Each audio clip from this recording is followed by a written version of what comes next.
देखिए दोस्तों, हम टेस्ट 72 इसको डिस्क्राइब कर रहे हैं अब, है ना। इसमें ज़ूलॉजी के सिलेक्टेड क्वेश्चंस मैं आपको बता रहा हूँ। तो टेस्ट 72 इसके अंदर क्या क्या क्वेश्चंस हैं, कितने इम्पोर्टेंट हैं, उनके क्या कैरेक्टरिस्टिक्स हैं, डिस्क्रिप्शंस के अकॉर्डिंग उसको हम देख रहे हैं। तो क्वेश्चन नंबर 4 मैं ले रहा हूँ। देखिए, the P50 of myoglobin is less than the P50 of adult haemoglobin. अब P50 किसको कहते हैं? वो पार्शियल प्रेशर ऑफ ऑक्सीजन जिसमें 50% हीमोग्लोबिन सैचुरेट हो जाए, तब उस वैल्यू को हम P50 वैल्यू नाम देंगे। तो ये पार्शियल प्रेशर 50% हीमोग्लोबिन को सैचुरेट करने के लिए रिक्वायर्ड है। अगर वो मायोग्लोबिन के लिए कम है तो इसका मतलब मायोग्लोबिन ऑक्सीजन के साथ जल्दी से अटैच हो जाता है, ज़्यादा एफिनिटी शो करता है। हीमोग्लोबिन के लिए ये P50 ज़्यादा है, इसका मतलब उसका एफिनिटी पॉइंट वीक है, तब वो आसानी से ऑक्सीजन जो है वो डिलीवर भी कर देता है। तो देखिए, मायोग्लोबिन के पास ऑक्सीजन इजीली चली जाती है, क्योंकि उसकी एफिनिटी ज़्यादा है। तो देखो आप, इसमें करेक्ट ऑप्शन ऑप्शन ए यहाँ पर करेक्ट होगी। तो P50 जो है वो एफिनिटी को भी इंडिकेट करती है। अब आ जाते हैं क्वेश्चन नंबर 7 पर। देखिए, which of the following is the central part of the stomach containing the highest number of gastric glands. दोस्तों याद करो, मैंने अपने लेक्चर में किस तरह से ये पॉइंट आपको बताया था। जैसे ये ईसोफेगस, ईसोफेगस से नीचे की तरफ ये जे शेप स्टमक, ये इस तरह से मौजूद है। ये वाला पार्ट कहलाता है कार्डियक, ये वाला पार्ट कहलाता है फंडिक, और ये सबसे बड़ा पार्ट, इसको हम बोलेंगे बॉडी, है ना। ये सबसे बड़ा पार्ट है बॉडी। फिर इसके बाद ये वाला पाइलोरस कहलाएगा। तो बॉडी के अंदर सबसे ज़्यादा गैस्ट्रिक ग्लैंड्स मिलेंगी, तो इसका मतलब सबसे ज़्यादा डाइजेशन भी बॉडी के अंदर ही चलेगा। तो गैस्ट्रिक ग्लैंड्स इस पार्ट के अंदर मैक्सिमम होती हैं, ये आपको पता है, हमने नोट्स में भी ऐसे ही लिखा है। तो दोस्तों इसके अकॉर्डिंग आंसर सी जो है वो करेक्ट है। अब आ जाते हैं क्वेश्चन नंबर 4 पर। इसको अपन डिस्कस कर चुके हैं। देखिए फिर से क्वेश्चन नंबर 13 पर आते हैं। विच of the following is free living aerobic aerobic non photosynthetic nitrogen fixing bacteria. तब देखिए, सॉइल के अंदर मिलने वाला aerobic non photosynthetic nitrogen fixing bacteria Azotobacter है। ये माइक्रोब्स वाले चैप्टर में इजीली आपको लिखा हुआ मिल जाएगा, एनसीईआरटी बेस्ड ही क्वेश्चन है। क्वेश्चन नंबर 11 देखिए, which of the following is not related to the adrenal gland. Adrenal gland kidney के ऊपर की तरफ होती है, बिल्कुल ठीक है, इसीलिए हम इसको एड्रिनल ग्लैंड कहते हैं। एड्रिनल कॉर्टेक्स मैनी लेयर्स से बना हुआ होता है, बिल्कुल सही है, बहुत सारी लेयर्स इसके अंदर होती हैं, है ना। जैसे zona pellucida, zona glomerulosa, zona reticularis. Adrenal medulla catecholamine secrete करती है, ये भी ठीक है। इसी कैटेकोलामाइन को हम एड्रिनलिन बनाने में यूज़ करते हैं, या एड्रिनलिन इसी को बोलते हैं। Adrenal cortex also secrete gonadotrophins. Gonadotrophins किसको बोलेंगे? ये बोलेंगे एफएसएच को और एलएच को। तब देखिए, एड्रिनल कॉर्टेक्स से ये रिलीज़ होता है क्या? बिल्कुल नहीं होता। तब इसके अकॉर्डिंग ऑप्शन डी जो है वो मैच नहीं कर रही, तब ऑप्शन डी यहाँ पर सही है। अब आ जाते हैं क्वेश्चन नंबर 22 पर। देखिए, P Q R S complex और टी क्या है? P Q R S complex and T. P wave किसको बता रही है? ऑरिक्यूलर डीपोलराइजेशन को। क्यू आर एस कॉम्प्लेक्स किसको बता रहा है? तो देखिए, ये वेंट्रिकुलर डीपोलराइजेशन को बता रहा है। टी वेव किसको बता रही है? ये बता रही है वेंट्रिकुलर रीपोलराइजेशन को। वेंट्रिकुलर रीपोलराइजेशन को टी वेव बता रही है। तो देखिए इसमें रीपोलराइजेशन पूछ रहे हैं, तो टी वेव सही आंसर हुआ, तो ऑप्शन सी यहाँ पर करेक्ट है। क्वेश्चन नंबर 14 देखिए, which of the following is a hormone responsible for the regulation of blood glucose level. Blood glucose level के लिए कौन सा हार्मोन रिस्पॉन्सिबल है? तो देखिए एंड्रोजन और एफएसएच, ये तो नहीं है। एल्डोस्टेरोन आयन बैलेंस के लिए जाना जाता है, कैल्शियम बैलेंस के लिए कैल्सिटोनिन। ट्राई आयोडोथायरोनिन T3 इसको बोलते हैं, और थाइमोसिन, तो थाइमोसिन गलत ऑप्शन हो गया। टेट्रा यानी T4, ट्राई आयोडो यानी T3, तो ये वाली ऑप्शन करेक्ट है। क्यों? ये दोनों मिलकर के थायरॉक्सिन कहलाते हैं, और थायरॉक्सिन बीएमआर को रेगुलेट करता है। बीएमआर कैसे रेगुलेट होता है? एटीपी ऑक्सीडेशन से, एटीपी प्रोडक्शन से। एटीपी कैसे जनरेट होता है? तब याद रखना है, एटीपी को जनरेट करने के लिए ऑक्सीडेशन ऑफ ग्लूकोज मस्ट है, तभी होगा। तो देखिए ग्लूकोज लेवल को मेंटेन करने के लिए T3 और T4 की रिक्वायरमेंट बनी रहती है। क्वेश्चन नंबर 27 देखिए, in cockroach the sclerites are joint to each other by. तो देखिए याद रखना है, अपन ने नोट्स में भी लिखा है, एक आर्टिकुलर मेम्ब्रेन या आर्थ्रोडियल मेम्ब्रेन मैंने इसको बताया था। क्या बोला है इसका दूसरा नाम? देखो ये कहलाती है आर्थ्रोडियल मेम्ब्रेन। ये मेम्ब्रेन दो सेगमेंट्स के बीच में होती है, ठीक है। जैसे ये 4 कार्टिनस प्लेट्स, तब ये मेम्ब्रेन यहाँ पर होगी, है ना, इनको जॉइन करते हुए ये इस तरह से प्रेजेंट होगी, तो ये आर्थ्रोडियल मेम्ब्रेन कहलाती है। तो आर्थ्रोडियल मेम्ब्रेन इसमें सही ऑप्शन, तो ऑप्शन ए यहाँ पर करेक्ट है। अब आ जाते हैं क्वेश्चन नंबर 24 पर। Epithelial tissue which lines the spinal cord is known as. तो याद रखना है, देखो CNS लाइनिंग हमेशा, चाहे वो ब्रेन हो चाहे स्पाइनल कॉर्ड हो, किसकी बनी होती है? हमेशा एपेंडाइमल एपिथेलियम की बनी होती है। ये कैसी एपिथेलियम है? सीलिएटेड कॉलमनर एपिथेलियम है। तो एपेंडाइमल एपिथेलियम CNS लाइनिंग को कवर करते हुए मौजूद है, CNS लाइनिंग बनाते हुए, तो करेक्ट ऑप्शन इसमें सी हो गई। अब आ जाते हैं क्वेश्चन नंबर 32 पर। The most effective method of contraception is. तो देखिए ट्यूबल लाइगेशन, फेलोपियन ट्यूब या फिर वास डेफरेंस, इसको लाइगेट कर देना मतलब बांध देना, काट करके बांध देना, ये लाइगेशन कहलाएगा। तो ट्यूबल लाइगेशन सबसे सक्सेसफुल मेथड है जो इंश्योर करता है कि प्रेगनेंसी नहीं होगी, तब ऑप्शन इसमें सी करेक्ट है। 31 देखते हैं अब।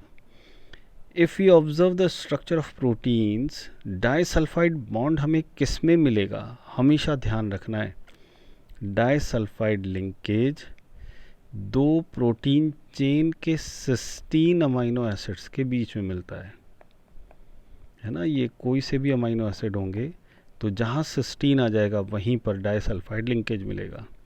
अगर एक ही चेन के बीच में सिस्टीन आ रहा है, जैसे एक सिस्टीन यहाँ पर है और फिर ये एक और सिस्टीन इसके पास है,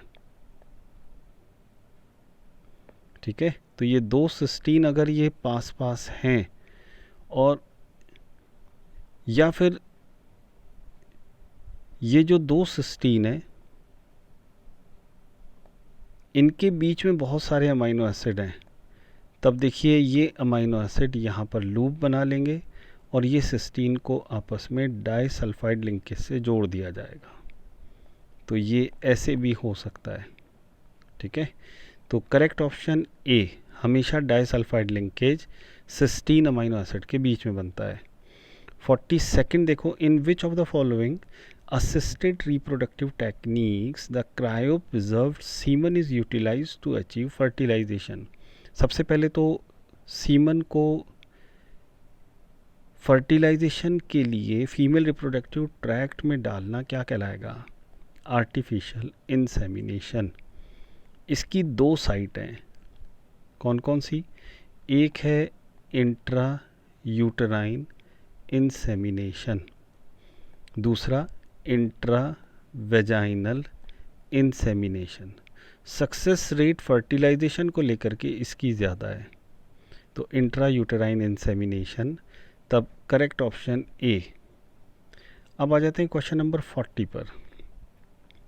विच of the following endocrine gland is responsible for the release of hormone which causes uterine contraction during child birth? देखिए बहुत इजी आंसर है, पोस्टीरियर पिट्यूटरी से ऑक्सीटोसिन निकलेगा और ऑक्सीटोसिन यूट्राइन कॉन्ट्रैक्शन करवाएगा ताकि लेबर पेन डेवलप हो। क्वेश्चन नंबर 49 को देखिए। The infamous name Mary Mallon NCERT based है, किससे रिलेटेड है ये? साल्मोनेला टाइफीम्यूरियम से। ठीक है, ये एक कुक थी जिसने अनजाने में इस टाइफॉइड को बहुत बहुत ज़्यादा फैलाया था। The first clinical gene therapy was given for treating, तो देखिए कंडीशन कहलाती है gene therapy SCID, severe combine immunodeficiency. इसका रीज़न क्या है? इसका जब हम रीज़न देखते हैं तो हमारी बॉडी के अंदर एक एंजाइम नहीं बन रहा है, कौन सा?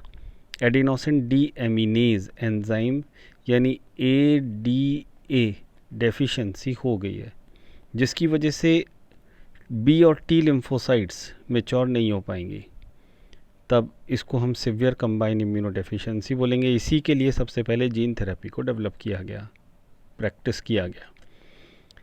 अब देखिए क्रो-मैग्नन मैन एनसीईआरटी के अंदर कहीं नहीं लिखा है, तो ये सबसे पहले मैं लिख रहा हूँ कि ये आउट ऑफ एनसीईआरटी है। अब क्रो-मैग्नन के लिए जो हमने पढ़ा है वो बिल्कुल सही है।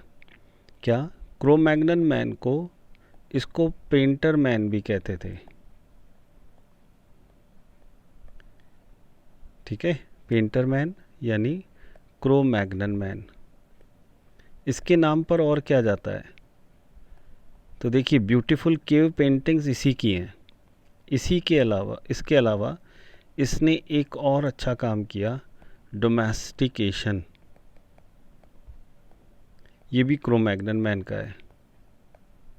तो देखिए क्रो-मैग्नन मैन डोमेस्टिकेशन के लिए भी जाना जाता है, तो आंसर सी यहाँ पर करेक्ट है। हालांकि ये क्वेश्चन एनसीईआरटी के बाहर का है, लेकिन बेसिक क्वेश्चन है, इतना तो हमें पढ़ाया भी जाता है, हम पढ़ाते भी हैं। Select the incorrect. देखिए अब इनकरेक्ट स्टेटमेंट इसमें पहचानना है। Insertional inactivation of beta galactosidase कोई भी कलर नहीं देगा, जबकि यहाँ पर लिखा है ब्लू कलर आएगा, तो ये पॉसिबल नहीं है। ये क्वेश्चन 3-4 बार आ चुका है, लगातार आ रहा है NTA अभ्यास में। फिर से देखिए, the concept of chemical evolution is based on interaction of water, air and clay under intense heat, effect of solar radiation on chemicals, possible origin of life by combination of chemicals under suitable environmental condition। बिल्कुल सही है, तब option C यहाँ पर correct है ना। कॉन्सर्वेट्स, माइक्रोस्फीयर्स, vesicles, ये सब कुछ यही बता रहे हैं। देखिए अब मैच द कॉलम है। स्टैटिन को ब्लड कोलेस्ट्रॉल लोअरिंग एजेंट कहते हैं, तो ये सी के साथ मैच कर रहा है। साइक्लोस्पोरिन ए इम्यूनोसप्रेसिव है, तो ये डी के साथ मैच कर रहा है। स्ट्रेप्टोकाइनेज क्लॉट बस्टर है, तब ये बी के साथ कर रहा है। लाइपेज डिटर्जेंट्स में यूज़ होता है ऑलिस्टेन के लिए, तो देखिए ये करेक्ट मैचिंग है। नेक्स्ट क्वेश्चन पर आ रहे हैं, question number 65। Which of the following bone doesn't articulate with any other bone? ऐसी बोन को बोलेंगे क्या? ये बोन्स जो किसी और बोन के कांटेक्ट में नहीं हो, इन्हें विसरल बोन्स नाम देते हैं। इसमें एक तो हायोइड बोन आएगी, है ना, हायोइड बोन विसरल बोन है, तो यहाँ पर डी ऑप्शन बिल्कुल सही है ना। मेलियस इनकस और स्टेप्स ये भी हायोइड बोन के, विसरल बोन के एग्जाम्पल हैं। हायोइड बोन के नहीं, विसरल बोन के एग्जाम्पल हैं। अब देखिए क्वेश्चन नंबर 57। डार्विन के हिसाब से नई स्पीशीज़ कैसे बनी है, तो यहाँ पर डार्विन के हिसाब से ही देखना है हमें जब क्वेश्चन में ये बोला जा रहा है। तो डार्विन नेचुरल सिलेक्शन और ब्रांचिंग डिसेंट पर जोर देते हैं, बाकी सब में म्यूटेशन आ रहा है जो ह्यूगो डिवरीज से रिलेटेड है, इसलिए हमें डार्विन के हिसाब से ऑप्शन ए मार्क करना है जो सही आंसर रहेगा इसके लिए। क्वेश्चन नंबर 69 देखिए, स्ट्रक्चर एंड रेगुलेटरी प्रोटीन्स। तो देखिए मसल्स के पास स्ट्रक्चरल प्रोटीन्स ये दो हैं, कौन कौन से हैं, ठीक है, ये दूसरे हैं रेगुलेटरी,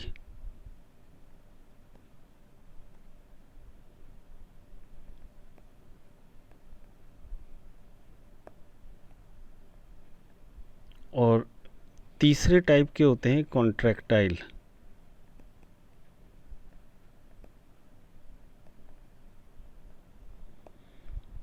देखिए अब कॉन्ट्रैक्टाइल प्रोटीन ये सिर्फ दो हैं, एक्टिन और मायोसिन, बस ये दो ही हैं। रेगुलेटरी प्रोटीन ये भी दो हैं, कौन कौन से, एक ट्रोपोनिन्स, दो टाइप के, तीनों टाइप के ट्रोपोनिन्स और ट्रोपोमायोसिन। स्ट्रक्चरल प्रोटीन बहुत सारे हैं, तब कौन कौन से स्ट्रक्चरल प्रोटीन हो सकते हैं, जैसे टाइटिन है ना, जैसे Miro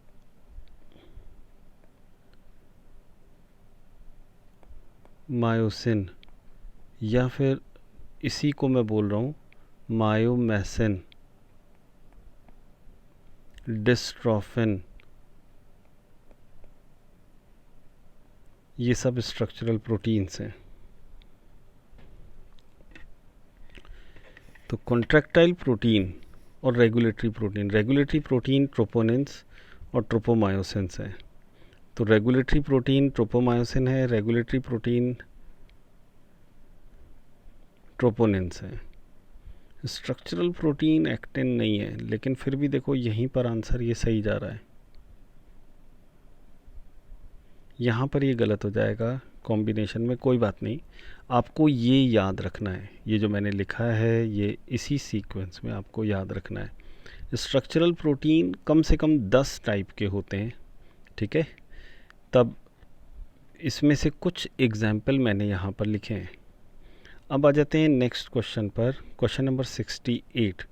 sickle cell anaemia glutamic acid valine के थ्रू रिप्लेस किया गया, हर बार पूछा जा रहा है, इस बार भी ऑप्शन डी करेक्ट है।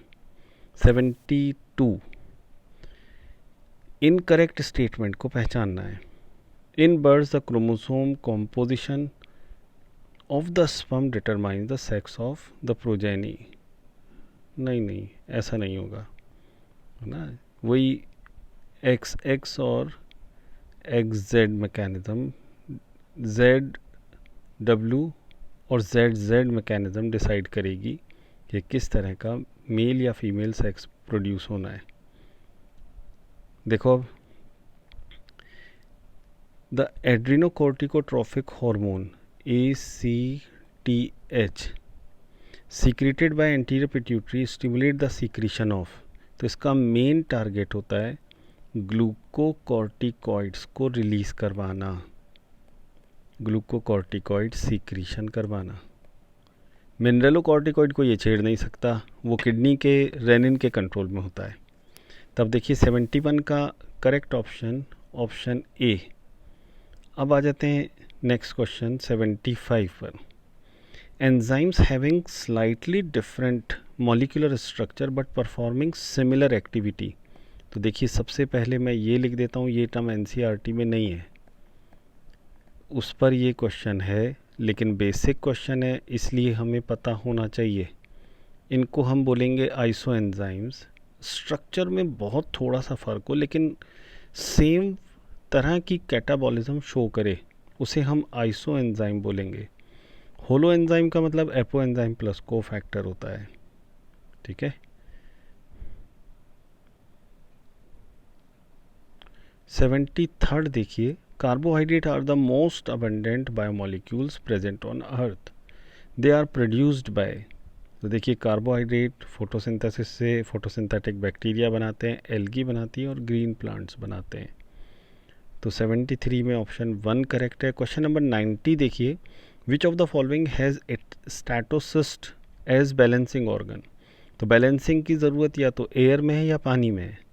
तो देखिए ऑरेलिया जेलीफिश, इसके पास स्टैटोसिस्ट है क्या? नहीं है। टीनिया हमारी बॉडी के अंदर पैरासाइट, इसके पास स्टैटोसिस्ट नहीं है। प्लूरोब्रेकिया, इसके पास स्टैटोसिस्ट है। एस्केरिस, ये राउंडवर्म पैरासाइट हमारे पास हमारी एलिमेंट्री कैनाल में, इसके पास भी स्टैटोसिस्ट नहीं है। ठीक है, तो स्टैटोसिस्ट क्या है? एक बैलेंसिंग ऑर्गन है। तो देखिए 90 में करेक्ट ऑप्शन सी है। क्वेश्चन नंबर 80 देखिए, सेलेक्ट द इनकरेक्ट मैचिंग। देखिए एडिबल ऑयल, सोयाबीन, ग्राउंडनट, लेकिन कोलचिसिन नहीं है, ये तो ठीक है। फोडर, सिजबानिया, ट्राइफोलियम, ये भी ठीक है। मेडिसिन, मुलेठी, belladonna, aloe vera, ornamental, tulipa, gloriosa, lupin, sweet pea और पेटूनिया। तो करेक्ट ऑप्शन यहाँ पर डी। तो दोस्तों ये जो मैंने अभी आपको बताया, ये NTA टेस्ट 72